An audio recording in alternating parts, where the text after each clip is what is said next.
Welcome back to Citizen Sleeper 2 Starward Vector. I've been debating how many episodes I want to do about this game because it's such a narrative-heavy game and it's so new. I worry about spoiling too much of it and kind of stripping people of their appetite to play the game themselves, which they should do because it's lots of fun.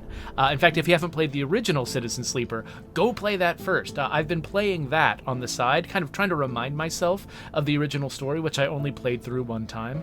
And I actually sat and I played it with my daughter Calliope, and we've been having a great time. I mean, the story is great. It introduces just, I don't know, a lot of really interesting binary choices. Not even binary choices, more complex choices than that. Like, for instance, there's this whole drive you have at the beginning, which is to construct a ship mind. And you're like, why do I have this? It's just a thing you happen to be able to do, and the game's informing you of it. And so, I started trying to save up to like build this thing, which is like, it's like the AI core for a starship.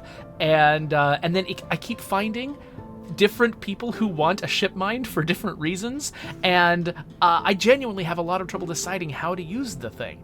And just the whole game is like that. There are so many different things that you can do with your time, and then so many different ways you can use the products of that time that you've spent, and they all spin the story off in different directions. It's a lot of fun to explore, and it makes me want to play it. This is my second time, and it makes me want to play it multiple times just to see what all the potential is.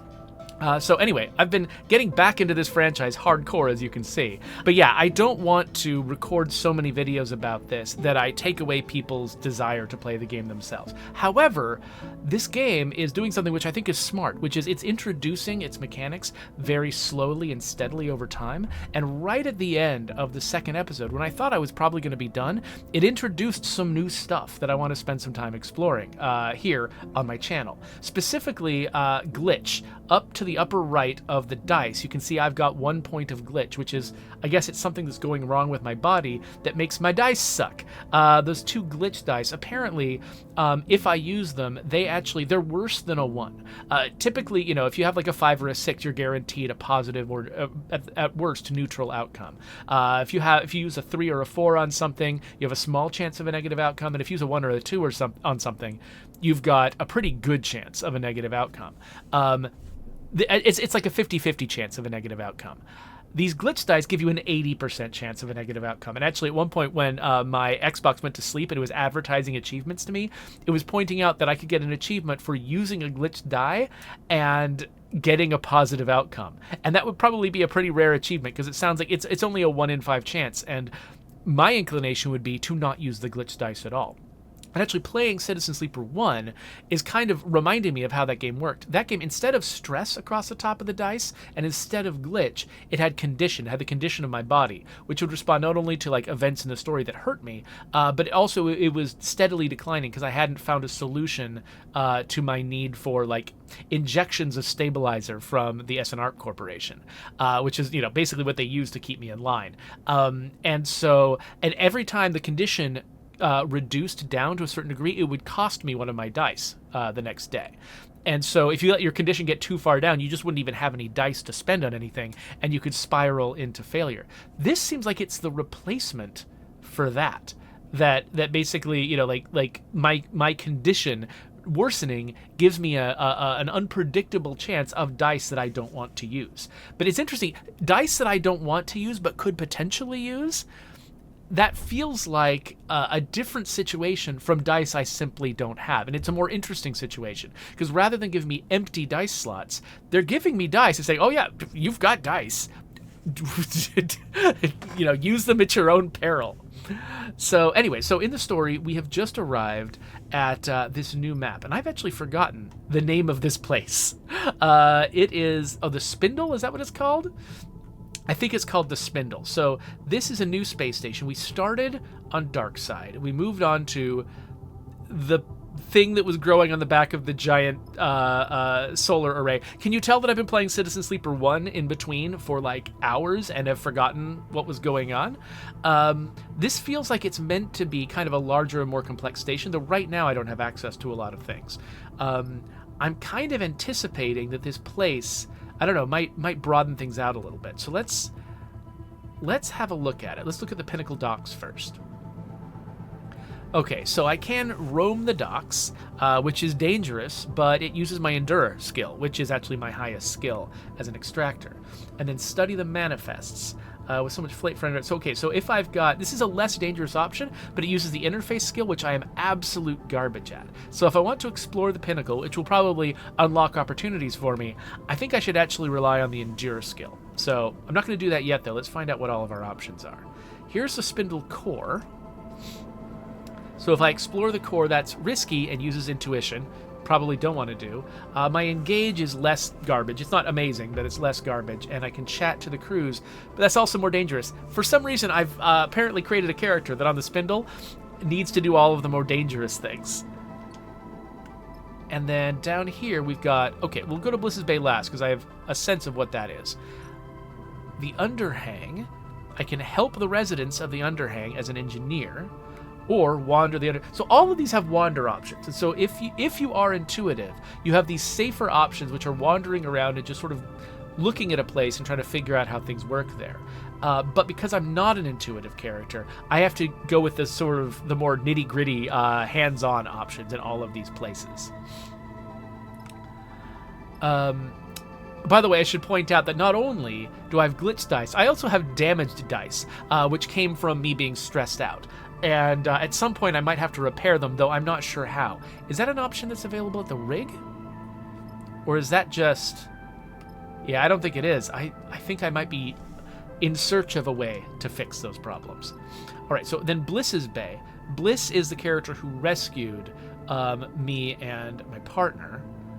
And, okay, it looks like, okay, so in Bliss's Bay, it looks like we're just repairing the rig, so we can't take on any contract jobs until that's done. So basically what this is telling us is we've got 4 cycles before contracts are even an option, so we should use that time to get to know our new home. So I'm thinking, why don't we start at the top? Let's start at the docks, and let's roam the docks with our Endure, which because of our skill, it becomes a 6, 100% positive.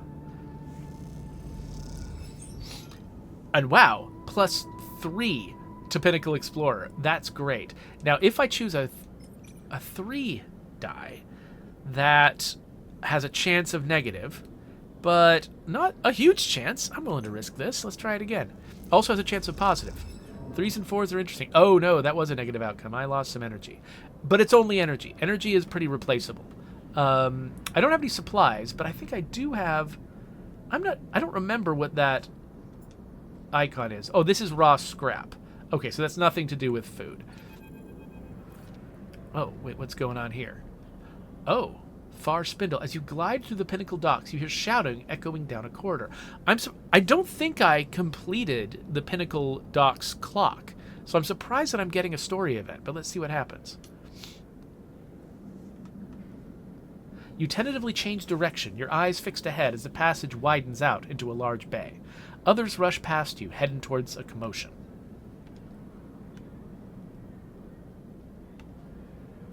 I feel like the paragraphs are taking longer than they should to pop up. That's odd.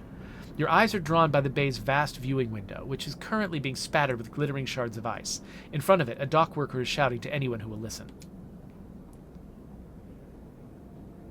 Spacers, workers of the far spindle, we need your urgent assistance. The water carrier Springtide has suffered heavy damage in its transit from Wellspring. He takes a breath. All able hands, we need you to help secure the cargo. Without this water, Far Spindle will struggle to support you. He looks desperately at the crowd. Please, anyone who are able to help, please make yourself known. Behind him, a corona of ice ejects from one of the tanks, drawing a pale halo around the ship.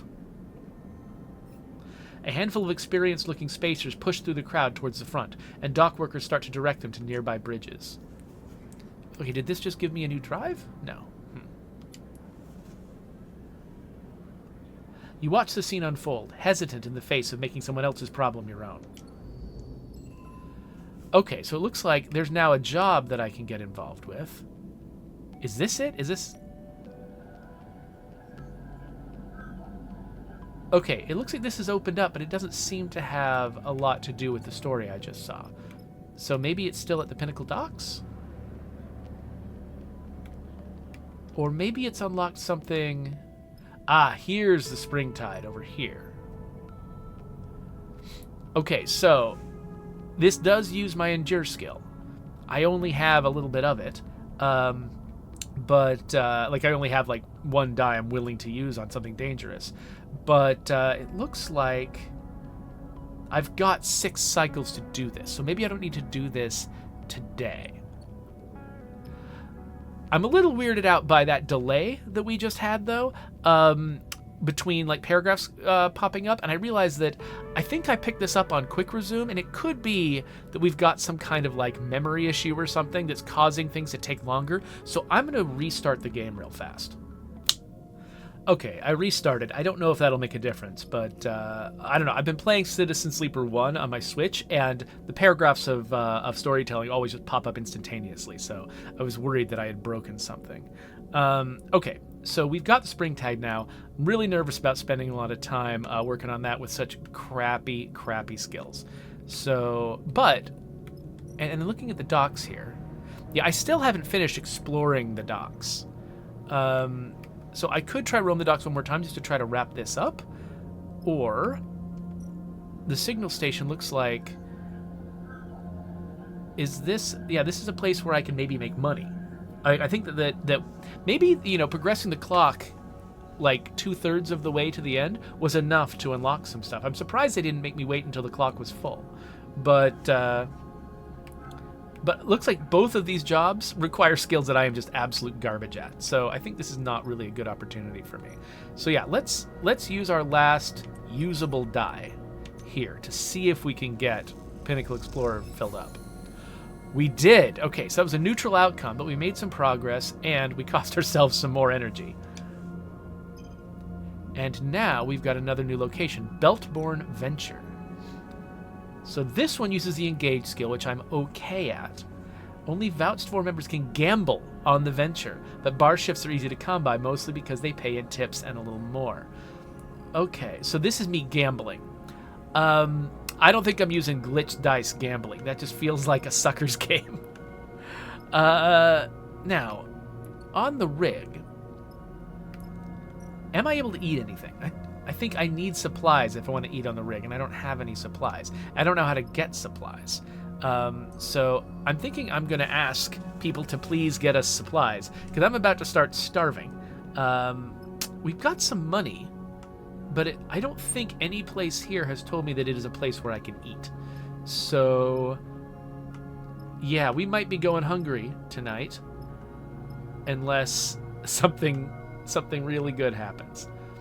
Oh, by the way, I just noticed that I've got some room to upgrade my character. So I think it's saying that each of these things costs 4 upgrade points, and I have got 2. So I could spend my 2 upgrade points on this stuff, but this is for contracts, and we're nowhere near a contract right now. So what I really want is one of my basic skills to be higher, but I'll need more points for that. And right now, securing the Springtide is my only drive, and drives are what award you with the upgrade points. So I probably should spend some time working on that ship. For now, I think all I can do is end the cycle. Unless, at the bunks, is there something I can do valuable at the bunks? Oh, let's see here. Oh, this is for reducing stress. So, no, I don't think that I don't have any stress right now. So that won't be good. So yeah, we'll end the cycle.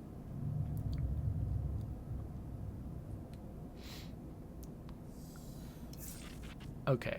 Oh, good. My energy only went down by 1. I was remembering Citizen Sleeper 2, where your energy goes down by 2 every cycle. Sorry, Citizen Sleeper 1. I was remembering Citizen Sleeper 1, where your energy goes down by 2 every cycle, and I forgot. It's only 1 every cycle this time, so not too bad. We have found some supplies, so we can eat, even if I don't find a restaurant. One of my glitch dice went away, which is good. I kind of have crap dice otherwise, though. So let's try... Okay, where is my... For some reason, I'm not getting the ability to highlight these locations. Why is that? Why can I not highlight a location? Oh, it's because I had the drives up. It's hard to tell sometimes what's going on in this UI. Alright, so, the Springtide. My Endure skill, my 5. Let's see if we can make a positive difference here. Yes, we did. Let's try to make another one with a slight chance of a negative outcome. That lost me energy. Now I'm starving. Fun. And it didn't even make me any progress. And if I tried to use a 2 in here, I guess it's about the same chance. I think I still want to... I mean, what are the chances of that going badly twice in a row? I'm really starving. And now, if I take energy damage while I'm starving, that starts filling up my stress. So, you know what? We don't need to spend any more time doing that. Instead, we should probably eat.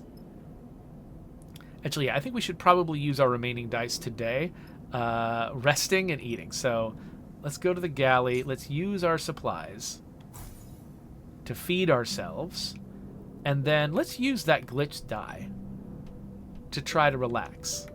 Oh, actually, no, let's... I mean, this is safe, right? Let's try it. I mean, maybe I'll get an achievement because I'll, you know, yeah. Maybe it'll go positive. Nope, recovery failed. Well, that's fine. You know what? I've got this 2 that I can use. Oh, okay, fine. Fine, nothing works. I guess we'll end the cycle. And now I should have no glitch dice, right? No glitch dice, but you awake to the sound of blaring proximity alarms. You quickly unstrap from your bunk and dizzily glance around. Lane? Bounty hunters? You kick off and glide to the door. As you do, Bliss pops their head around the corner. Sorry, they look a little sheepish. In all honesty, it's not my fault. Your wiring's all backward. It takes you a moment to understand what's happening. You steady yourself against the door frame. Sorry, I'm just a little jumpy. Actually, do I want to do that? Nah, I want to be more confrontational. I'm an extractor, and this is not my primary playthrough. Seriously, Bliss? Bliss looks down. I said sorry. I'm handling it, they mumble. It takes you a while to get ready and drift down to the mess to see what's happening. By then, Bliss has turned off the alarms. You find them unspooling wires from a hatch you'd never previously noticed in the mess's ceiling. Sorry again, Sleeper. Their voice comes through the ceiling panels, muffled and dull. You settle at a stool, neatly tucking your legs behind the crossbar. How are the repairs coming? Bliss spins deftly, hooking their legs into the open ceiling so that from your perspective they're hanging upside down. Almost done, if you can believe it. Their messy hair floats around their head. A couple of cycles worth of diagnostics, and I'll be happy enough to release her back to you. A yawning Seraphim drifts in. He looks between the two of you, amused. What are you both doing up so early? You and Bliss exchange amused looks. What? Seraphim asks. You didn't hear the alarm? He shrugs, heavy sleeper. He drifts over to the mess's cupboards to hunt for some breakfast. You turn back to Bliss, but they have disappeared back into the ceiling panels. Before long, the mess is filled with the shrill screech of a power tool. Seraphim looks totally unaffected and hooks himself onto a stool, lazily sucking at a ration pouch while he taps away at his slate. The screech finally stops. After a while, you kick off from your stool. Time to head out. Bliss rushes at you, stopping you in the passageway before you can leave. I have something I want to show you. Bliss leads you off from the main corridor into a corner of the ship you don't remember visiting before. You come into a room with low sloped ceilings, a single round window illuminating some neat tool storage, and a workbench set into the wall. Look, Bliss begins, I'm no specialist, but I'm a quick learner and good at repairs. They smile, and I think you have need of me. They glance at you, at a tear in the thick vinyl skin in your arm. Can I take a look? Okay. They smile and lead you towards the workbench. They turn your arm, looking at the tear from all angles.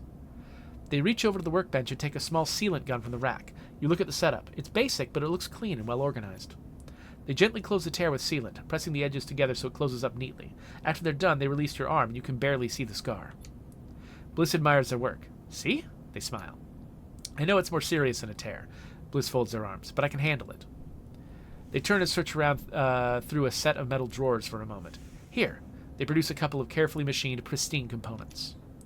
Was saving these for an important job. They wink. Guess I just found it.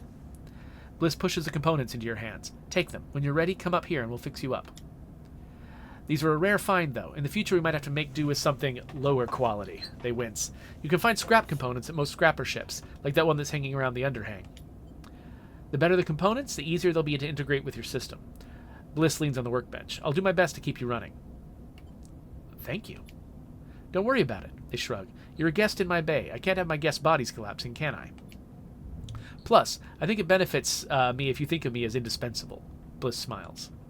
I should get back to fixing the ship. They leave you in the workshop among the simple tools, considering the particular qualities of your new friend. Okay, so dice repair is now available. Visit the rig workshop above. So you can repair your dice at the rig workshop. You can only repair dice which are fully broken. Repairs require either scrap components or rare components. The better components you use, the less glitches you will suffer. Okay, so you take on glitch when you use crap components to repair your dice. Got it. You cannot repair dice during a contract. All right, that's interesting. I've got some quality components and some crap components. Hopefully I can avoid some stress today, though. Let's go back. Let's keep trying to fix this ship. We've got a couple of 6s now, which should give us a nice advantage. There we go. We have saved the Springtide. And we got an upgrade point, just one more away from improving one of our skills. You watch from the docking bay's viewing window as the crumpled vast hull of the Springtide is finally welded shut by a score of bright torches, flickering against its side. Everywhere I look, I see a crisis. The voice comes from beside you, and you look to see a man floating there, watching the repair work. You don't recognize him. I saw you out there, helping the crew. He turns to you with a serious look. They needed it. You aren't wrong. He pauses, watching you carefully. I haven't seen you on the spindle before. What, if I may ask, is your business here? I'm running a crew. I see. Springtide is my ship. His face remains impassive. At least, I'm her captain. I don't own her. The Lotic Syndicate, my employer, was the one to put her into my service. Glad to meet you. He bows his head gently. You have my thanks for assisting with the repairs. We were caught by some autonomous Conway munitions. He looks out at his ship. The Wellspring run is getting more dangerous every cycle. And after Hexport, he pauses, I do not expect things to improve. You both quiet for a moment. Hexport, that was the name of the station I forgot. The loss of the station still inspiring silence in anyone who mentions it. Tell me, Malik meets your eye, as a sleeper, do you feel like you have advantages over others, or does your particular condition provide only weaknesses? I'm not answering that. Apologies. Malik gently raises his hands. You're only the second sleeper I've met. I ask because you've impressed me. He gestures towards the Springtide. Your work on my ship only evidences your abilities. You far outperformed even my own crew. He looks to you, angling his head in deference, in conditions that are usually deadly. Sadly, despite even your good work, our losses have been great, and the administration at Far Spindle are not happy. We're to be impounded here until the Lotic Syndicate fulfills the agreed water freight. He frowns at the crumpled-looking ship. This war continues to pressure the belt. What'll you do? This is where you're needed, Sleeper. Malik folds his arms. My crew tells me you have a ship. You have workers. This is what I need. As we fled from the Conway attack, our navigator registered something of great interest. A water-rich asteroid, one I believe is previously unknown to the syndicates. He comes a little closer. For now, I've sworn him to secrecy, as I must you. But if this asteroid could be surveyed, its value confirmed, it would more than make up for the shortfall in the Springtide. He pauses thoughtfully. Let him continue. I want you to survey the asteroid for me. It's a simple enough job, but its location, so close to the edge of the wash, is problematic. However, you've shown yourself to be very competent. If you're careful, there's no reason you should have problems with Conway, or any hostile party for that matter. What do I get? I will, of course, reimburse you with a portion of the fee from the Far Spindle administration. Wait. I will reimburse you with a portion of the fee the Far Spindle administration are withholding from me. 250 cryo is my offer. That's pretty good. How will your employer feel about that? The Lotic Syndicate only cares that its water is delivered and its fees paid. I'm free to make sure this happens in a timely and efficient manner, as I see fit. Malik passes you a thumbnail drive. Here are details on the tests I need you to run for the survey. A sample core of ice from deep within the asteroid should give you enough material to work with. You notice a member of Springtide's crew waiting quietly at a distance, and Malik nods to them discreetly. This is a delicate matter, Sleeper. Survey the rock, and on your return, broadcast the results to my personal terminal. The frequency is in that data. He pauses, meeting your eye. The results go to me, only to me, and then once the matter's resolved, you'll be paid. I'm needed. He nods to the crew member. But I expect you have all you need. He pauses. I've enjoyed watching you work, Sleeper. Impress me again. And with that, he bows a little and drifts away to meet his crew member. After watching him go, you turn back to the Springtide, still impressive despite being scarred with curls of ice and shiny with fresh welds. You imagine any captain of a ship like that has been through a lot to get where they are. That makes him a valuable ally or a dangerous adversary, depending on where you are. You hope with Malik you can find your way to being the former. Okay, so now I've got a contract, though I don't think I'm in a position to use my ship yet. I'm going to look at the map anyway. Yeah, rig undergoing repairs, so this is not a thing I can do. But I can do it eventually. One thing I'm curious about, I just decided to start at the docks. I could have decided to start, further down, like at the underhang or someplace. I'm wondering if the Springtide arriving would have happened after I used 3 dice anywhere, or on that first cycle, or if it was contingent on me spending time on the docks, and if there's something else that would have become the emergency if I'd gone someplace else. I do feel like I need to figure out a place where I can get food. So I'm going to go to the Spindle Core, and let's chat to crews here, using my engage skill.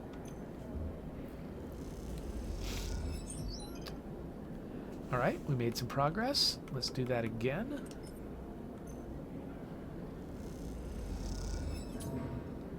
And I lost some money because that went badly, but I still did make some progress. Let's not use any of my worst dice there. Let's go back. What was going on at Bliss's Bay? Oh, it's just repairing the rig. That's right. Okay, let's go back to the rig, and I think I'm going to try to relieve my stress again. Again, I'm using crap dice here because it's safe, but the fact that I'm using crap dice is probably also why I've been failing. There we go. Neutral outcome, reduction of stress. Let's try that again. Probably flipping a coin here. Okay, my stress is down to 0. I think that means that I won't be getting damaged dice. And it's time to end the cycle.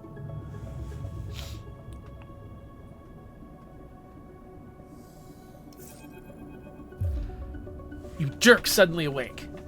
A fragment is lodged in your mind, a shard of sound, of signal, a tone. It resonates like tinnitus, obviously internal. It is inescapable. You look down and see your hands blurred, your fingers dancing as if they were typing. Settle them. Your fingers flap like caught birds. Take control. It takes all your focus to settle them. You force yourself back into them, a sensation like squeezing on a tight pair of gloves. You flex your hands a little to feel them, test them. What was that? You take a deep breath to calm yourself, but as you do, you're reminded that you don't need to breathe. It's a claustrophobic sensation you cannot shake. You get up, push off the wall, pull on your clothes, anything to escape the dreams that hover there at the back of your mind. Seraphin drifts in casually, heading to his bunk to grab something. You can't shake the strange sensation that he's just drifted into your mind. He shoots you a glance. I said, "Are you okay?" He gives you a concerned look. You look terrible. Stay silent. I'm stoic. Speaking feels too far away, impossible to reach. You need to talk to me, Sleeper. Seraphin gives you a look. He sighs. I know something happened back when we were leaving Hexport. What do you mean? I saw it, Sleeper. Saw something change in your eyes. He pauses, looking for the right way to explain. They were cold, fixed. I've never seen that before. He looks away. Back when we first met, I knew at once you were human. I knew because of your eyes. I've never met a sleeper before, but I knew immediately you were no machine. It was obvious. But then on the rig, he shivers. I couldn't see that anymore. But I am a machine. If you say so, Sleeper. Either way, something changed. What did it feel like? He gives you a curious look. Okay, so I can use one of my terrible skills to try to identify it. I think I'm not going to. I'm just going to say I can't describe it. We need to get you checked up. We need to know what's happening. Seraphin gives you a stubborn stare. This isn't just about you. This is my business. Wrong. You have a ship, a crew. He sighs. We need to know what's happening here. I've been asking around. Seraphin's face is set with determination now. There's another station near this one. Flotsam. It's a mess, an accumulation of wrecks and docked ships, but it also houses some of the best artificers in the Wash. We should go there as soon as the rig is ready. I'll think about it. If you can't do it for yourself, do it for me. Seraphin shakes his head. Please. And by the way, what he's remembering, in case you forgot, is that I actually, someone was trying to seize control of me and force me to hurt Seraphin. And we were saved at the last second by the massive explosion that destroyed Hexport and flung us into Bliss's path. So I might have hurt Seraphin if something hadn't interrupted us. Look, he pauses. I don't know what it is like to be a sleeper. I understand there are things you can't tell me, can't show me, but I do know how fear can keep you from doing what you need to do. I'm not going to nag you about it, he sighs, but it needs to be done. He passes by you as he leaves the bunks, squeezing your shoulder as he does, leaving you to your thoughts. You finish getting dressed, feeling your body, its strangeness, even though you wish you didn't. At the very least, you think, you need to find someone who can stop you falling apart. Maybe Flotsam is not such a bad idea. You push the thought into the back of your mind. There's a cycle ahead, and the rig isn't ready. When it is, then you'll see. So now I've got a new drive, diagnose your frame, find potential crew, that's a new one I hadn't seen, and make repairs. I should look at the map. Okay, yeah, so it's undergoing repairs, obviously.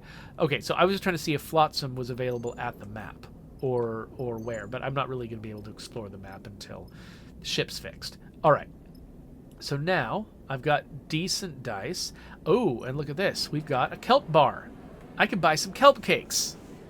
Or I can order a rack, which is a seaweed-based liquor with a powerful saline taste. Gaia's Gyre has a reputation for serving it neat and strong. Okay, so... And it's called getting racked if you drink enough of this. Okay, I love that.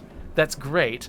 So if I spend money drinking at this bar, I'll probably find some contacts here. Maybe that's how I can find a crew. So first thing, I'm going to eat some kelp cakes. And then, you know what? I think I will actually drink at this bar. Oh, that gains me energy too. So actually that was a little bit of a waste because I gained energy when I didn't need to gain energy. Tomorrow when I've lost some energy, I'm going to come back and drink at this bar. And then I'll, it won't be a waste. Okay, so...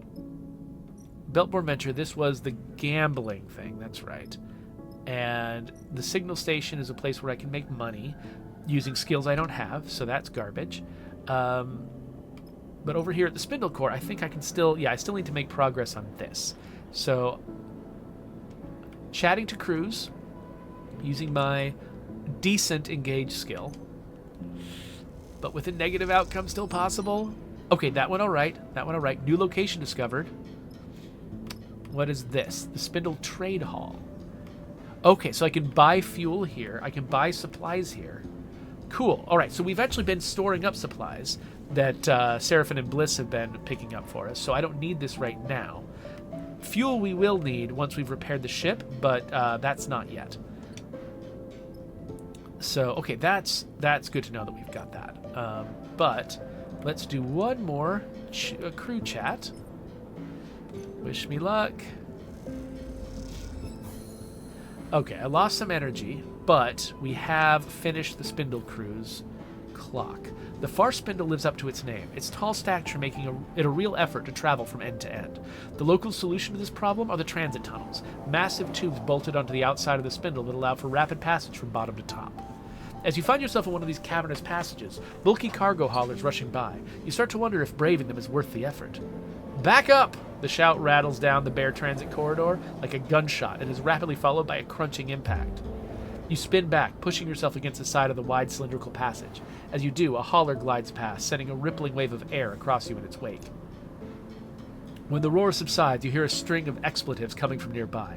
A spiky-looking figure, clutching some oddly shaped open-frame object, gestures wildly at the vehicle as it glides away. Dickhead! She spits an impressive glob of saliva down the tunnel, and it spirals in 0G. She turns to you in her anger. You see that? Tried to slam me into the wall! Total dickhead. She nods firmly. No shit, haulers hate us. She sniffs and looks you up and down. Not supposed to be in the transit system without a vehicle. She squints. Not like I care, but maybe you do? What about you? She shakes the open frame in her hand. What does this look like to you? She rolls on one of her shoulders, stretching it out. You're new here, right? Yeah. She shrugs sympathetically. Figures. Let me give you a tip. She begins checking your open-frame vehicle, tightening bolts and untangling pipes. Avoid the haulers. Dickheads, a lot of them. Especially the water haulers. They think they're better than anyone.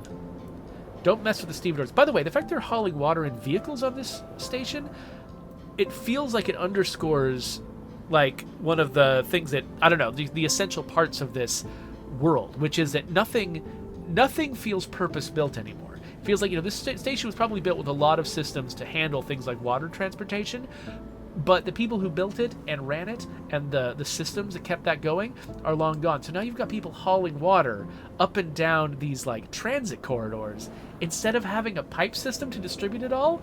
Like, it feels like something's gone horribly wrong here, but people are just living with it now. Anyway, where was I? Let's see here. She rapidly plugs and unplugs a series of connectors. They'll show you the shortcuts. She looks up and never ever get in a Spindlejack's way. She smiles, spinning the vehicle in her hand. Spindlejack? She thumps her chest. You're looking at one.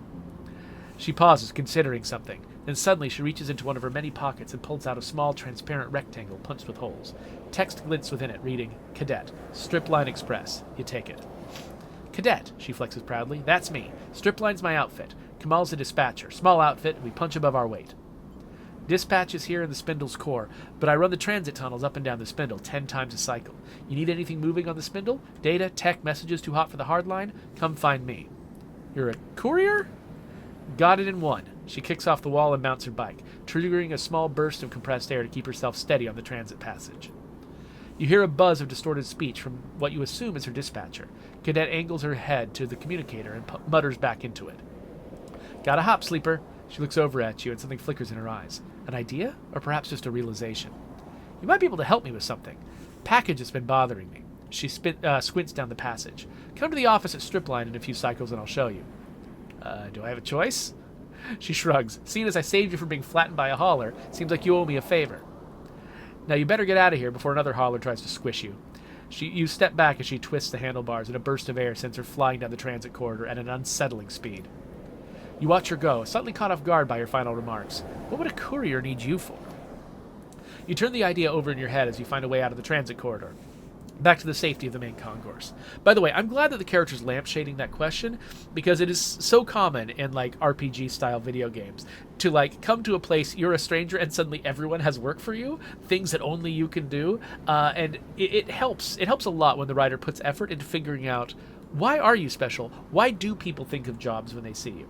The fact that you are basically a robot person is probably a huge part of it. The fact that you can, you can do things other people can't do. When people see you, they immediately think, oh, there's this job that I don't feel like I can hire anyone to do, but maybe this person can do it. Like that actually makes sense. And it sort of makes the sort of classic RPG style structure of this game feel more reasonable because of that.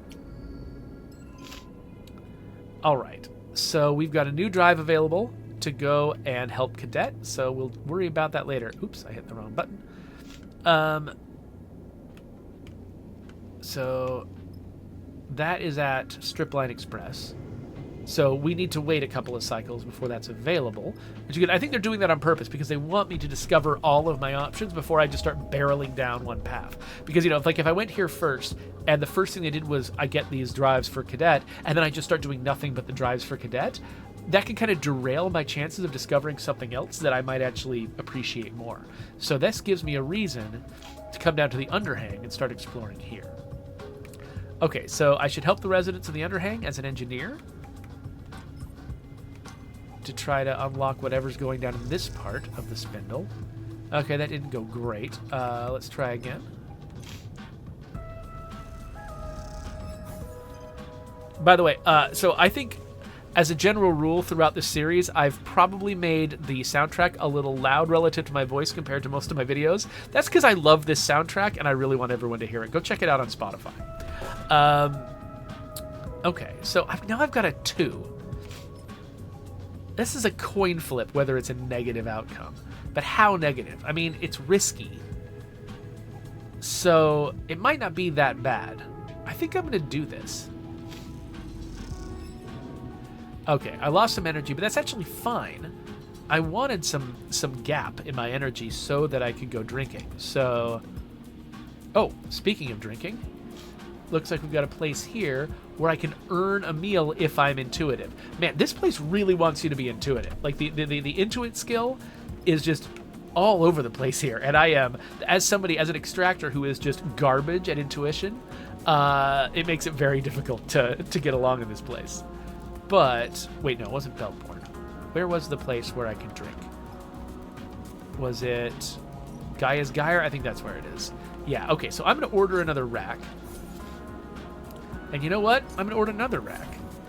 Oh, look at all that energy. That's great. Okay, I'm out of dice. Let's go back to the rig. And I think the rig is going to be repaired next cycle. But I don't know if I'm up for a contract, so... As you drift lazily down to the ship's mess, you hear raised voices. You steel yourself for a moment at the entrance, then slip inside. Seraphin sits, hooked onto his usual stool, his slate glowing beside him. He's shaking his head as you enter. Bliss, meanwhile, is floating freely and gesticulating sharply as they explain something important. I don't see why not, Bliss chops at the air. It's not like you have an alternative. We can get the cryo. It'll take time, but we can get it. That was the deal. Seraphin speaks calmly, trying to placate Bliss. Sleeper. Bliss spots you entering, and they turn to Seraphin. Let me see what the sleeper thinks about it. Keep me out of it. No, I want to know. They both fall silent for a moment. Seraphin sighs. The rig's ready, Sleeper. Bliss gestures around the mess. I've fixed it. Hell, I've improved it. She's purring thanks to me. Now, wouldn't you say, having done such an incredible job, I deserve to be paid properly for my work? A calculated look crosses their face. A refit and retune like this would typically cost my clients hundreds of cryo, even if I was feeling charitable. Seraphin sighs loudly. He knows where this is going. See, I could make you pay, and maybe you could even scrape the cryo up, but not without taking a contract and taking the ship off station, leaving me in the lurch. We wouldn't do that, Seraphin starts, but Bliss holds up a hand to shush him. So I have a proposition, one that clears the debt completely. They pause. I will turn around the open sign on this little bay of mine and join up with you. You keep me in work, give me my split, and give me transit to wherever you're headed. I'll even keep this rig of yours working for free. They shrug. What could be better than that? Us paying and being on our way, with no hangers-on. Seraphin folds his arm and looks at you. Tell them, Sleeper. Okay, so this is interesting because choices like this right now, I know what I would do on my primary playthrough, the one that I want to do just on my own. And what I would do is definitely involve Bliss. I love Bliss. Bliss is cool. But I want to see, like, in each playthrough that I do, I mean, these playthroughs, they take a while, right? Like, you know, you got to really use them wisely if you want to see the breadth and depth of the story. And so, as much as I would love to pick this, I think for this playthrough, I think I want to say I'm sorry, Bliss. Kind of the way I ended up sort of betraying, what was her name, on that, the person that I marooned on that collapsing ship. That is not what I would have done on my main playthrough, but I was interested in seeing how that would go. So I'm going to say we can pay eventually. I don't want your chits, okay? I want out. Bliss looks between the two of you, a blush of anger rising in their face. I took this ship in. I fix it up. Without me, it'd be desiccated corpses floating out in the black. I'm done with Far Spindle. I'm done taking not enough jobs for not enough cryo on a station where I know nobody. You're taking me with you. Bliss catches their breath, and you and Seraphin exchange looks. Seraphin holds up his hands. Look, we appreciate it, but we're on the run, Bliss. Trust me, you are better off here. He gives him a serious look. Even telling you this could put us in danger. Bliss pauses, then started laughing. On the run? They shake their heads, smiling. You expect me to be scared off by that goofy shit? It's true. Bliss just shrugs. The system is at war. The belt is spiraling in a crisis. Everyone's got something. I know you were at Hexport. Seraphin looks at them open-mouthed, searching for a retort. What happened there? Who's to say it won't happen here? I'm not sitting around watching this all play out any longer. They take a deep breath. Something has to give. Bliss turns to Seraphin. Look, you've done your due diligence or whatever. You're on the run. I've been warned. I accept the risks. That's it. At the end of the day, your ship is clamped into my bay, so unless you know my encryption protocols, there's not much left to discuss. Seraphin shakes his head, a small smile crossing his face. They got us there. He looks at you, then at Bliss. Looks like we've gained a crewmate. He unhooks from his stool. So this is a thing this game actually does fairly often. They give you a choice, but not really. The story is going to happen the way it's going to happen, but they let you sort of express yourself along the way. And on one hand, that's cool. Like, you get to decide what kind of character you are within a story that is largely going in the same direction. But on the other hand, there's a part of you that's like, oh, I thought I was making a choice, but actually I wasn't. And so there's sort of like some social capital they're spending with you as an audience member by giving you choices like that and making it clear your choices are not actually making a difference in some parts of the story. I think my choices do make a difference in certain parts. And we really did maroon that person we did not have to maroon. But there's also places where it doesn't happen. And so I can definitely, as an audience member, accept a certain amount of that. They just have to be very careful how much of it they do, or how obvious they make it when they're doing it. He drifts towards the bunks to gather his things.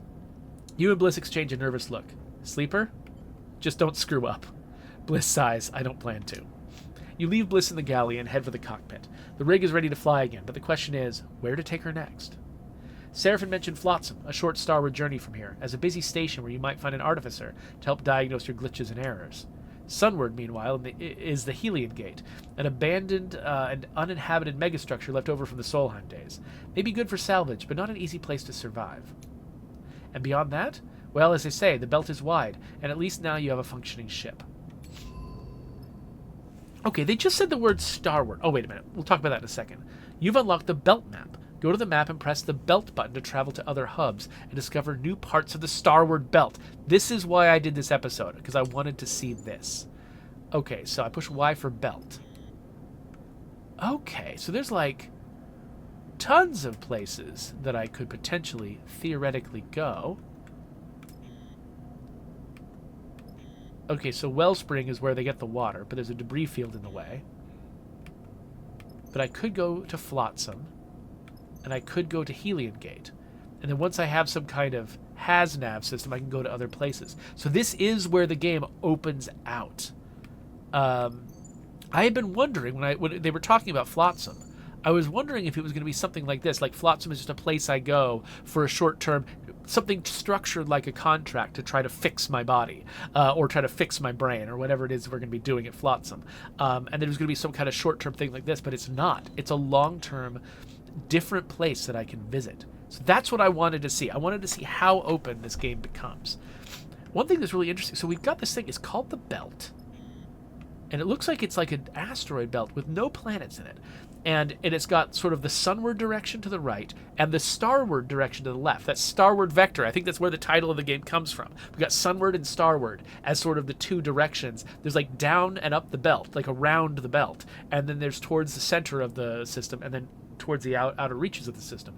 The thing that I don't know, that I've been trying to figure out, is that no one ever mentions a planet. No one ever says planet, ever, in this game. So are we in the solar system? Are we in our actual solar system?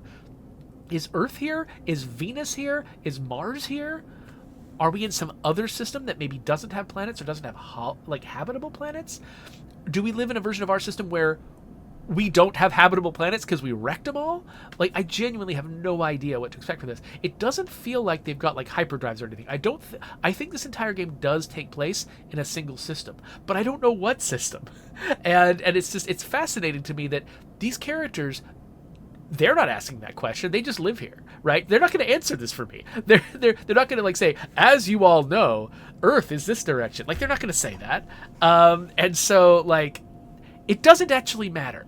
That's the thing. I'm curious about it, how this connects to our real world. Like, maybe this is just an alternate universe that doesn't have an Earth in it. Like, you know, it's just a story being told in some place that's disconnected from our reality. I genuinely don't know. And while I'm curious, I think it is a 100% legitimate artistic decision not to make that what the story's about. Like, don't draw a connection between the real world and this world. Just teach me how this world works. That's all I need to know for the story. And so it feels like they made that decision, and that's great. You know what? Like, I can be curious about that, but it's not. I don't need to know that for the story to work, for the story to make sense.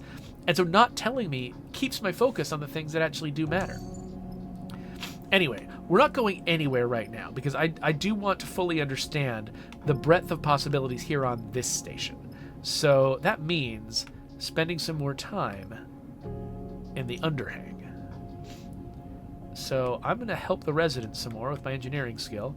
We're going to definitely nail a positive outcome, right? Yes. Okay. So we even gained energy, which is cool, which means I'm not going to be drinking unless I lose some energy. And then I don't think... We only need one more, so I'm going to use a lower die. We only need one more step on the life beneath here. Okay, neutral outcome. Minor drive complete. I got an upgrade point. And so, yeah, so many residents of the Far Spindle live in the ramshackle underhang. It's not an easy place to learn to navigate, so we've just unlocked something from that. We unlocked a couple of things, Spindle's Edge and a scrapper ship. So the scrapper ship, we can process raw scrap. And I've got 2 raw scrap. And then return you the processed plates. It's not a bad deal. What kind of plates are they talking about? Like, when they say the processed plates, does that mean they're talking about giving me rare components? That doesn't sound right. Like this, I think this is the thing that Bliss can use to repair me better, without glitch. This is the thing that he uses to, or that they use to repair me with glitch. And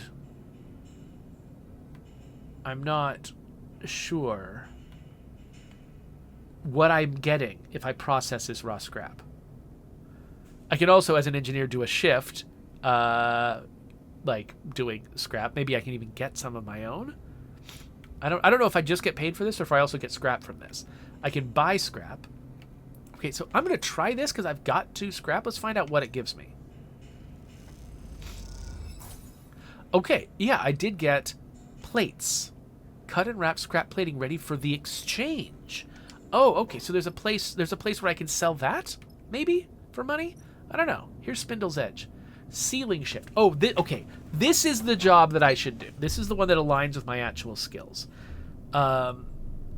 So if I do this, I can probably make good money, and it's taking advantage of my actual skills that I've got. So let's actually do a little bit of that.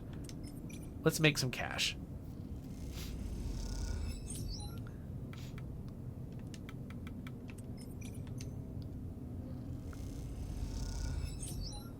Because we're probably going to have to buy supplies and fuel if we're going to go and do anything. And then, let's see here. Where was the exchange? I'm trying to remember where we buy stuff. Not there. That's the place where my skills are useless. Oh, wait. Strip line. Oh, Spindle Trade Hall. That's what it is. Okay, so with 50 cryo, which I feel like we can afford now that I've got that endure job downstairs, we can fill our fuel. So I'm going to do that. And yeah, I can afford to fill our supplies too. Let's do that too. And now, at the rig, let's have people do odd jobs for cryo, because I've already filled up both of the other things that we would need. Okay, we are ready to go on some kind of contract. And I think we've basically unlocked the range of possibilities here. Well, except for one thing. We don't know what Cadet wants. So that's one cycle from now. And also we don't know what we can get from wherever that bar was here, from Gaia's Gyre. So let's sleep one more night. And... oh, wait, I left that die up there. I mean, it's just a 1, whatever. It's not a big deal, but... Sleeper. Cadet grifts? Hope not. Drifts in from the shadows outside Bliss's Bay, looking around nervously as she approaches. Seems like I'm going to need to call in that favor. Her face is pale and deathly serious. What favor? She doesn't seem to hear you, distracted by a group of spacers. I love that I'm playing a character who doesn't want to help Cadet. Cadet is just barreling through. And you can get away with giving the player fewer choices if the way that it's being done is a fun character. She doesn't seem to hear you, distracted by a group of spacers gliding noisily down the passage behind her. She waits until they pass. Someone hit Stripline. No idea where Kamal is. Bunch of goons tearing the place apart as we speak. She screws her face in pain. Even tried to grab me, but those muscleheads are slow. Wait, why? Remember that package I asked for your help with? The one that was bothering me? Not really. She sighs. I reckon it's got something to do with it. The job was a bust, an express run all the way to the underhang. But when I got there, no one home. She's whispering now, leaning closer. The place was smashed up, like someone got there first. Should have dumped the package and run, but I brought it back like a good girl. Stashed it in a safe spot at Stripline. Though the sender might come to recover it. Thought the sender might come to recover it. And when they didn't, well, I got curious. Popped it open. She shakes her head. Stupid thing to do. Inside was a drive encrypted to hell and back. When I ran into you, well, I heard sleepers are good with data, with tech, so I thought you might be able to take a look at it. She shrugs. Now Stripline's trashed too. Here's the thing. She glances around. Back when I popped it open, I noticed the drive had a dispatch marker. Hexport. Could it be connected to Hexport getting atomized? Yeah, that's where I'm at too. The thing was sent out from there just before it got cooked. She pauses. And with the kind of attention I've been getting the past couple of cycles... She slips the hand terminal from her bag, taps it a couple of times, and holds it up to you. Cadet stares out at you from the screen. By the way, she calls it a hand terminal. That's odd. In Citizen Sleeper 1, I just noticed, they call their portable computers slates. I really liked that term. I hope that we still see it again. It was fun. Anyway, beside her picture, you see, in block capitals, Spindlejack KD754, in breach of far spindle codes B12 and F34. Reward for information leading to capture considered dangerous. Dickheads blasted it out on the transit channels. Every Spindlejack hauler and freight carrier is going to be watching for me. She pulls back the hand terminal angrily, stuffing it away in her bag. Something's going on. This is too much. No shit. She snaps her head to the side, her eyes flashing with anger. It's time for that favor, Sleeper. She meets her eye. My connections are burned. Hell, my whole career is gone. I need to fight back. If I walk away, there's nothing to walk to. She softens a little. I need your help. What can I do? I need you to get the drive. She takes a breath. If they want it that much, then I can use it to buy my way out of this shit show. I tucked it away somewhere safe, so my guess is they haven't got it yet. You just slip in, I'll give you the location, and pull the thing out. She folds her arms. Should be simple. So why don't you do it? They're going to be watching for me, as is everyone in the transit tunnels. I wouldn't make it past the core. Look, this thing turns out to be worth something, you'll get your due. All I want is my life back. The drive is in the workshop. There's a loose panel behind the air bike rack. She leans in. It's taped to the back of the fuse box inside. I gotta keep heading down Spindle to the overhang, past the end of the transit tunnels. No one will rat me out there. She glances around. I'll come find you when it's done. I've still got some network access. I'll know when you go in. She winks, offering no further explanation. My bike's locked up nearby. I'm gonna hop. She pauses. Do me this favor, then we're clear. Stay silent. She slips back into the shadows, and a few moments later you hear the percussive pulse of an air bike accelerating away. You know at least what it's like to be on the run, to flee for your life, and in that you feel an empathy, a connection with Cadet. But from every other angle, this thing looks like bad news, the kind a sensible person would steer well clear from. And perhaps you would I can't say this line. And perhaps you would steer well clear if it wasn't for one detail that's stuck in your mind. The drive is from Hexport. Is all that enough to send you down Stripline in search of that drive? Only time will tell. Yeah, player, what are you going to do? Alright, so we've got one more day before my brief respite is over. And so I kind of want to spend some time here. So should I actually go to Stripline Express? I can cut my way in as an engineer. But this clock is big and I don't have great dice. However, I did just get enough points for an upgrade. I can upgrade my engineer skill, which I've been thinking of doing. So I'll have 2 skills that now have bonuses. I could also make my endure skill amazing, but it looks like, I mean, endure is used for a lot of important things, but so far it's been serving me well at its current level, and I think that going a little bit more versatile would probably be better for me. I don't think I'm capable of upgrading into it. I think that no matter what, I'm always going to be garbage into it, which means this is probably a bad home for me, because everything here wants into it. But, yeah, I'm going to grab engineer. And so now, with engineer leveled up, I've got a better chance to successfully cut my way in using 4s and 3s. Like a 4 now becomes a 5, which is a guaranteed success without a negative outcome. And a 3 has got a chance of a negative, but I think it's still worth the risk. Okay, I lost some energy, but we got in. You slide the loose panel away from the wall, letting it float there beside the airbike rack. Behind it, in the dark, you see the blinking lights of the fuse box. A noise nearby draws your attention for a moment. The scrape of a sliding door, maybe? Or just some old system cycling in the walls? It took long enough to gain access to the Stripline Express bike garage, and longer still to find a safe route to the airbike racks. But you're almost there. You've seen and heard the hired muscles searching and guarding this place, but have been lucky enough not to come face to face with them. Yet. You turn back to the darkness behind the panel. If what Cadet said is right, the drive is taped to the back of the fuse box in front of you. You reach through and around, slowly, carefully, as your hand settles on something cold and metallic in the dark. It is taped firmly to the box. You pull at it, but it doesn't budge. A quiet rattle echoes from the dispatch office next door, and you freeze for a second. It seems Cadet was a little too enthusiastic with the tape. Okay, so with Intuit, you can peel the tape, but I'm garbage at Intuit, so let's go with Engage. Positive outcome, yay. In one quick, decisive moment, you rip the drive away from the fuse box. The tape tears cleanly, letting out a small growl, but nothing more. Time to move. You slip the drive inside your coat and kick away from the wall, gliding back towards the maintenance corridor you entered from. You listen carefully as you do. You hear nothing but satisfying silence. The cool darkness of the maintenance corridor is comforting as you tuck yourself inside and start carefully making your way to the back of the strip line.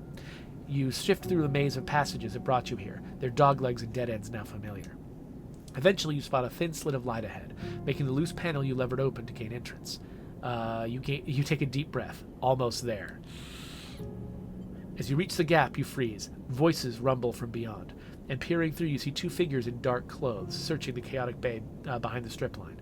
Your eyes are drawn to the dark, boxy weapon one of them holds at their side. Shit, you hiss silently to yourself, your eyes searching for a path through. Okay, so with Engage, I can rush them, or with Intuit, I can wait for an opening. This has the best chance of success for me because I'm garbage at Intuit, so let's do this. Positive. Nice. Without waiting, you shove the panel aside and kick hard off the wall, reaching for the figure with the weapon. You hit them square in the chest as they're turning towards the noise. As they flip backwards in 0G, you launch off them again, continuing your path forward, and slamming them back into the floor of the bay with a thick, sickening thud. There's a hiss and the guttural chatter of a pressure valve as an air bike pulls up beside you in the passage. Cadet leans over and grabs the collar of your coat. Hop on! In a moment, you're on the back of the air bike, clutching the strap of Cadet's bag as she guns it down the passage, air resistance almost ripping you from the thin seat. You lean against her back and let out a sigh, the drive pressing into your ribs beneath your jacket. You did it. Still alive back there? Cadet's voice brings you back from the hypnotic rhythm of the tunnel lights rushing past the air bike. She slows the bike with a rapid series of hisses, and you realize she's brought you back to the passage outside Bliss's Bay. You try to understand the route she took, a long loop through the branching transit tunnels of the station, but give up. You can let go now. She straightens up, and you unhook your fingers from the bag strap, separating yourself from her back. You push off the bike gently and float in the passage beside her. You okay? Looks pretty rough back there. She smiled. I just got the tenses wrong on all of those verbs. You okay? Looked pretty rough back there. She smiles. Appreciate you putting it all on the line for me. Who were those guys? Your guess is as good as mine. She shrugs. Didn't look like anyone nice, though. I wouldn't sweat it. She smiles. Go on, then. Let's see the drive. You fish the drive out of your jacket and hand it over. That's the one. She squints at it. Should have chucked it when I had the chance. You get your first good look at it, and there's not much to see. A small lump of solid-state memory and a few markers on the case. You spot a yellow hex among them. Hexport. This better be worth it. She sighs. Never promised profit, sleeper. She slides her bag around her shoulder to the front and slots the drive neatly into a pocket. Answers? Maybe. I know someone in the scatter yards who can crack anything. She'd be my first port of call to crack this thing open. She stretches her shoulders, and I should make myself scarce from the spindle anyway, before those dickheads catch up with me. So I could ask her to come with us, or I could say, I'll meet you there. I'll say I'll meet you there. I'm going to be a butt. Sure, you want to follow through. I get that. She pats the pocket with the drive. Gotta be something tasty on this thing. I want to know what, too. Cadet leans away from her bike, squinting out of the viewing window at your ship behind. That yours? She doesn't wait for an answer. If I'm not mistaken, that old thing's going to struggle to reach the scatter yards. Unless you've added a HAZNAV suite? No, I haven't. You'll need hazard navigation to make the crossing safely. Lodic Syndicate created the tech to help their tankers cross the belt. Common knowledge. Cadet nods at your ship. Maybe if you head up to Wellspring, you can barter or steal a suite. She adds casually. Isn't Wellspring also through a HasNav field thing? Here. Cadet unties a bag lashed to her bike frame and holds it up to you. Not enough here for a refit, but maybe you'll find some use for them. You take the bag and something clinks inside as you do. You open it to see a couple of engine components. I was going to use them to boost her. She taps the frame of the air bike. You deserve them. She meets your eye, then looks away. Not like I'll be doing any runs for a while anyway. I'm going to be a jerk. Cadet's air bike stutters and purrs, trembling in the air like an arrow ready to be loosed. See you around. I love that she doesn't care if I'm a jerk to her. She's just, like, oblivious. She's just doing her own thing. She winks and guns the throttle, zipping off down the passage with a pulse of air that ripples through your clothes. You stare after her as she goes, the bag of components still hanging from your hand. You realize as you look down the passage, you never asked how Cadet plans to get to the scatter yards. That question, like a score of others, will have to wait until you run into her next. Although you have a feeling she'll find a way to slip away before you can ask them next time, too. You head back towards your ship to stow the components, idly wondering if you could justify buying an air bike to Seraphin as you do so. Okay. So there's a new drive available, which is probably to go to the scatter yards. Investigate Hexport. That's at the scatter yards. And we still got a couple of dice, but they're kind of crap dice. I'm wondering what else I should do here. Oh, you know what? Actually, I want to see what happens if I complete this. The far spindle's an exhausting place to find freelancers. There's no shortage of spacers here. The corridors and bays throng with crew, inbound and outbound, on or between contracts, trading stories, contacts, and materials. But whatever language, appearance, or code identifies someone as worth signing on with, you don't seem to have it. Perhaps it's because you're a new face, or noticeably unsure. Or perhaps it's because you're a sleeper. You push the thought to the back of your mind, and instead focus on what's in front of you, the vast cylindrical tank at the center of Gaia's Gyre. The first time you entered the bar, you floated open-mouthed, much like all the new arrivals do, at the side of the huge kelp stack, the biggest you've ever seen. Even now your eyes fixed on the fronds of seaweed that wave in the circulating water, beyond the curve of dirty glass. You find it impressive. You take a sip of the harsh, saline-scented rack from its magnetic vessel, secured to the bar. As you suck on the straw, your eyes following the shifting fronds, you hear someone clearing their throat beside you at the bar. By the way, I like all the attention to detail that everything here is 0G. The first Citizen Sleeper took place on a big rotating station called the Eye, so there actually was gravity on that station, spin gravity, and so they just sort of ignored the question of, you know, the daily changes to your life that come from being in space. But here, they've decided that the rest of these stations do not have that, and so everything is floating, every liquid has to be encased in some way, and they, so far, I haven't noticed them missing that. You know, everything seems to actually work the way that you would expect it to in a zero-grav environment. Hypnotic, isn't it? The voice is low and rumbling and comes from the large figure on the stool next to you. The fluorescent lights behind the bar glint in his eyes, shining up to his wide, rough face. I've heard talk you're hiring. The figure turns to face you. You don't recognize him, but in the shifting light of Gaia's Gaia, that's not surprising. That's right. He smiles. Well, today's your lucky day, my friend. He clicks his drink to the magnetic bar with a swift clink. Yu Jin, currently freelance. He turns on his stool and leans back a little. The effect is clearly meant to impress you on his size, and you have to admit, it works. Served on a whole slate of crews out of the spindle. Cutters, mercs, extractors. He smiles and places a broad hand on his chest. Broad skill set, good work ethic. Sense of humor, the full package. Humble, too. He clucks his tongue, smiling. I like you already. We're going to get on. I'll run anything out of the far spindle. I'm tough and quiet. You won't need to worry about me. He folds his arms across his chest. What kind of work are we talking about? Before you can answer, a voice echoes from behind you. Eugene! You look over your shoulder for the source of the shout. Busy as ever, I see. A group of 3 spacers drift up behind you, one of them placing a heavy hand on your shoulder. She's fitted with matte metal optical implants. You can't see her eyes. The caustic light from the tank plays across her face. Too busy to keep in touch, she sighs. I really don't like it when I have to come and find you.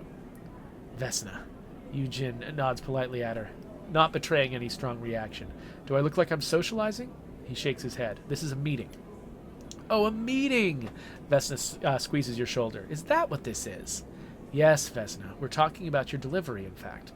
Eugene smiles widely. My friend here is being very helpful. He shoots you a knowing glance. Stay silent, because I'm an ass. Yujin shoots you another glance to try to cue you in, but you ignore him. Vesna looks irritated. You know, Yujin, I'm pretty tired of this whole act. She gestures dismissively at him. But in the end, it doesn't matter. She drops her hand from your shoulder to her belt. Your eyes follow it down. You see a dark, boxy shape there. A weapon? For some reason, they always describe weapons as boxy in this game. I'm not sure why. 100% of the references to weapons have been boxy. You either deliver by the deadline or you don't. And when you don't, she smiles tightly, I'll be happy to take you through the consequences. Until then, she shoots you a final glance. Chat to whoever the hell you want. Vesna and the two spacers flanking her glide out of the bar, and Yujin watches them go with little emotion. So, Yujin's smile returns, you're about to hire me? What was that? Vesna? He shrugs. She's just trying to rush me, that's all. I won't be working with her again. He pauses, choosing his words carefully. Of course, I can't talk about the particulars. You understand. Vesna just wants to scare you off. She likes to cause me trouble. Yujin looks away, out of the door of the bar. Let's not let her. He pauses in silence for a moment, still looking away. You try to get a read on him, but his face is blank. Only his glittering eyes hint at some rapid internal activity. He turns back to you and meets your eye, a sudden shift in his manner obvious. If you need crew, you need to work. You need to work, you need cryo. Is that right? He doesn't stop for your answer. Well, I can offer both. Hard work and a good contract with a good payout. You take me with you on this job of mine, and we'll split the take. He looks down, thinking, hell, if you do, I'll consider signing on long term. He smiles. Think of that. No more recruiting. What's the job? Salvage. He leans in. I know of a wreck untouched by the local crews, which recently turned up in the wash. It's just a little sunward from here, but it's disabled. Oh, but its disabled transponder makes it invisible to anyone who doesn't know it's there. Had to squeeze the location out of a contact, but I'll share it with you for a straight split. Take me and your crew, and we'll claim it all. It's gonna be a good payout. He winks. A really good one. What's the catch? Yujin frowns. No catch. He leans back and looks around the bar. Happy to take the offer elsewhere. It just felt like you were the right captain for this one. I'll be ready to go whenever you like. Yujin pauses. As a show of good faith, I'll also fly out with you on any job from the far spindle, but I'm not leaving the station with you yet. Not unless we get my job done first. After that, we can talk flying together. No need to rush into it. He shakes your hand firmly, his palm rough and pitted, then turns back to his drink. You slip out of the bar, looking to see if Vesna is nearby. You don't spot her among the passing crews, but you can't help but imagine eyes on you in the bar. You shake it off, having become familiar with the feeling of being observed. What matters is you found yourself a crew member in a contract. Whether either will come good, however, remains to be seen. Wow, okay, we got a bunch of stuff going on here. We've got another contract over here on the map, the hidden wreck. We still need to do the ice-rich asteroid. We've got two potential crew members, Bliss and Yujin. And we've also learned something about the way the crew works here. So each time you take a contract, you pick your crew up front.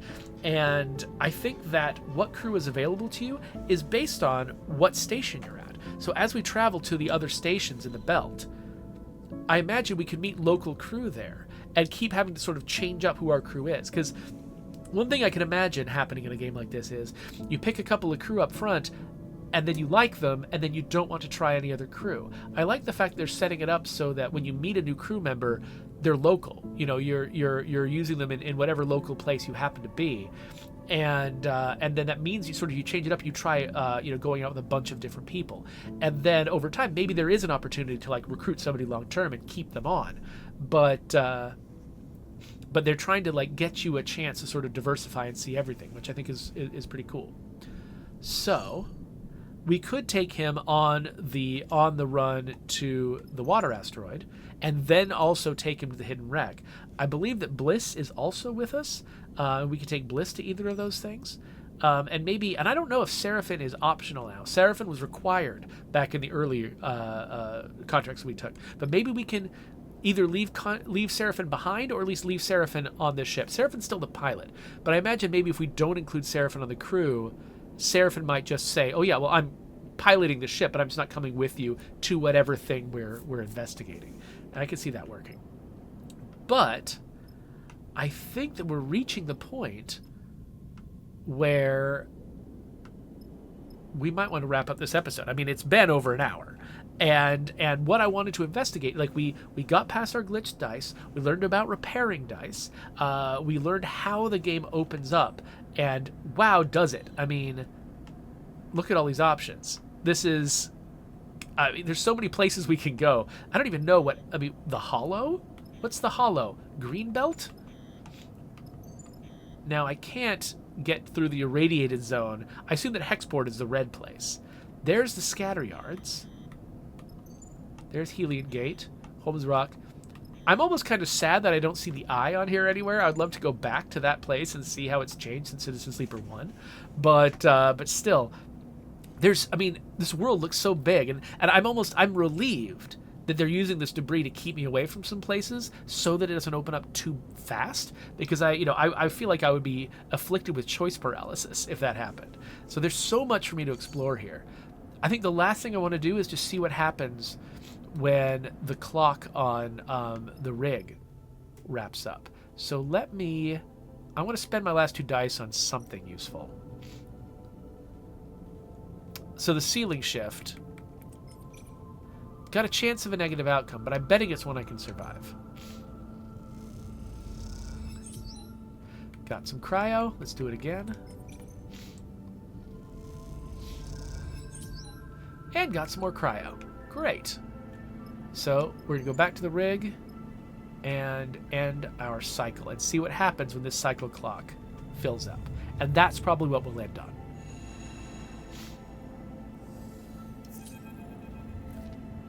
Something flickers in the back of your mind. You stop. You have to stop to blink it away. It's a tightness behind your left eye, an aching point that refuses to move. And then the voice begins, hissing through the background noise of the rig's systems, a new whine among the chorus of life support and ventilation. Sleeper. The hiss brings Lane's sharp features to mind. I suppose you thought you'd slipped my net.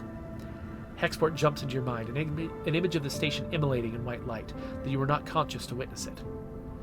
You are distant, his voice hisses into the white noise, but you're not free of me yet. I'm coming, Sleeper. The hiss drops, and I will retake control of what is mine. The closer I come to you, the more you will feel it. Lane moves your finger to tap your forehead. In here. Until you cannot resist. A bright smile, pale eyes, a growing hiss that hurts. Then the hiss is gone, the rig suddenly quiet, the stinging tightness diffusing behind your eyes, but the fear remains. Sleeper? You good? Seraphin is there, floating by your berth. You were talking. Something's wrong. Seraphin looks away. We'll find what you need, he sighs. Just keep going, okay? He squeezes your shoulder. We can do this. We're fast and smart. We keep moving, we don't stay anywhere for long. And we find a way, he frowns. Somehow. You nod. You do not know how Lane is able to reach into your mind like this, how he's able to speak to you, but you want so desperately for it to stop. You must find out what he's done to you before it's too late. You must stay ahead of Lane at all costs. So, here we go. Lane is hunting you once again. His progress will be tracked by the hunt clock. If this is filled, he'll catch up with you. It will increase once every cycle you spend in a hub. However, each time you travel, the hunt will reduce by 3. If you keep moving, you can stay one step ahead of Lane. That's a great mechanic. I love that so much. Wow. So like, it's really simulating the experience of being on the run, having to stay one step ahead. I love that so much. This game is great. One thing that I was thinking when I first got started, because it had been a long time since I played Citizen Sleeper 1, I remembered that there was a bounty hunter that was chasing me in Citizen Sleeper 1. And so I was like, is Lane the same bounty hunter? I couldn't remember if there was a connection there between the first game and the second. But now that I've played a bunch of the first, I haven't gotten all the way through it again yet, but I've played a bunch of the first again. No, that was Ethan, and Ethan has a very different story from Lane. Lane is new, I think. I don't think Lane has much to do with Citizen Sleeper 1. At least, I don't know. Again, I need to play to the end of it and see if he figures in or shows up. But one thing I'm starting to realize is I wasn't the only sleeper. In Citizen Sleeper 1, my backstory was that I had escaped from like a mining colony. And I wasn't the only sleeper who did. And so at first I was assuming that Citizen Sleeper 2 was a continuation of the story of 1. That, that I had escaped the eye and this is what happened to me next. But now I'm starting to think I might be a different sleeper. Like, this just might be a completely different story with a similar setup for who I am as a character. But I might be, being chased by Lane might just be a thing that this sleeper's experiencing that the other one just never did. I'm not sure, but I think that kind of makes sense. Like, because it feels like, that creates some sort of connective tissue between the two games. Like, I know a lot because I played the first game. I know a lot about my character and their background and the kind of thing, place that they came from. But it doesn't have to be the same character. There's no particular reason there has to be a connection between the two. And actually what that means is none of my choices in the previous game are invalidated by this game. This game, can tell me things about my backstory and stuff like that without violating what I did in the previous game, because this could very well be a completely different character. Another final comment that I wanted to make was this game is doing a really, really good job of giving me drives. I mean, they have this entire menu that's called the drive menu that's talking about the things that are sort of motivating me to move forward. But I think that probably comes from the fact that as they were developing this game, I think, they developed the mechanics of you're trying to survive every day. You've got to keep your energy up. You've got your dice. You've got either your condition or your stress that's wearing you down. And they realized that, oh wait, my glitch is really high all of a sudden. Oh crap, I have to deal with that. Anyway, they realized that it would be very easy to make a game where these are the mechanics. It's got these survival mechanics and nothing telling you what to do.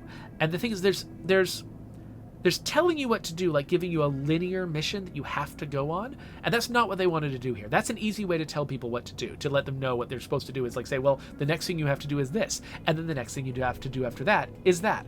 And there are, there's lots of games that are structured that way, and those can be really fun games. They depend a lot on sort of the quality of each of those linear experiences as you go through. But this is not that kind of game. This wants to be a game where you are the one who is in command of your destiny, where it's you often are constrained by circumstances, but you're the one making forward progress. You're the one deciding what to do next. And that's very similar, for instance, to State of Decay 2. And it's the kind of game that I really, really like, is games where, the direction of the game is determined by you and your choices. Now, State of Decay 2 made a mistake in this area, where we created this survival simulation, this community simulation, look, this is what you have to do to survive, but we didn't create a very strong sense of what you were here to do. Why am I on this map? What is my goal? What am I trying to accomplish? The Plague Hearts were added very late in development because we realized we were missing this, and they were something that the player could focus on. But they're also, at least until the Plague War update, they weren't a particularly compelling goal. They certainly didn't imply very much of a story.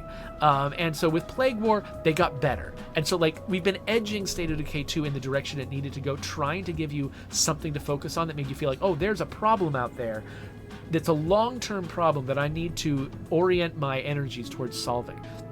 And that doesn't tell you what to do next. There's 400 different things you could do next with that goal, and so it doesn't disrupt the overall, sort of freedom of the game, but it gives you something to latch onto to give yourself reasons to make decisions. And that's what a game like this needs. And so with Citizen Sleeper 2 and 1, actually, they use drives that same way. They want to create a game where it's extremely open-ended and very directed by your choices, but that just feels like that can cause inaction. That can cause a player to feel like, well, there's a bunch of things I could do, but why do any of them in particular? And so a game like this needs to create some reason why you've got a broader problem that action will solve. And you don't necessarily have to know what action will solve it, but you have to keep moving forward. And so it gives you a reason to be like, okay, well, I'm going to definitely, because I've got this bigger problem to solve in my character's life, I can't just hold still. I can't just think, oh, well, I live on this station now, I'm done. And that's a big problem. There's a lot of games out there that have very broad, open-ended systems that have trouble giving you a reason to move forward. And so I really appreciate the fact that they have clearly, the fact that they call these things drives, I think sort of speaks to them having gone through this thought process of thinking, we want a very open-ended game, but open-ended games by their nature have a very difficult time motivating players to move, to do something, to experience what's out there. And so we need to give the players something that gives them a drive to move forward. And they've done a great job with this. And this is a really good one. Like the hunt here, I have to keep moving. So I have to keep discovering new things to do. I have to keep, finding stuff to do in all of these different places, which is going to introduce me to new characters, introduce me to interesting stories I want to chase. I want to figure out what's going on with Cadet. I want to figure out what's going on with Eugen. I want to, help Malik with his water problem. These are all things that are individually interesting and entertaining, But the reason I was, I'm going after them at all is because I know I've got this broader problem. I've got Lane hunting me. I didn't have this mechanic in place, but even without the mechanic, I knew that there was a clock on the rig that was telling me something was going to happen. I was like, I've got to get as much done as I can because there is a threat in my life. There's a problem in my life that I have to solve. So I think that's one of the brilliant things about this game, how it's managing to sort of walk the line between being widely open-ended and also giving me a reason to continually move forward on a self-directed path. So I think this is the last episode I'm going to do because I want to leave. I mean, I think that I've established here what is cool about this game and how, like, intriguing it is. Like, all of these different directions that I can go are sort of drawing me forward in different ways. And that's what I wanted to establish with this series, is like, I wanted to discover what was cool about this game so that then you've got a reason to go try it out yourself. So last episode, we're going to wrap this up, but if you found this intriguing, this game is on Game Pass.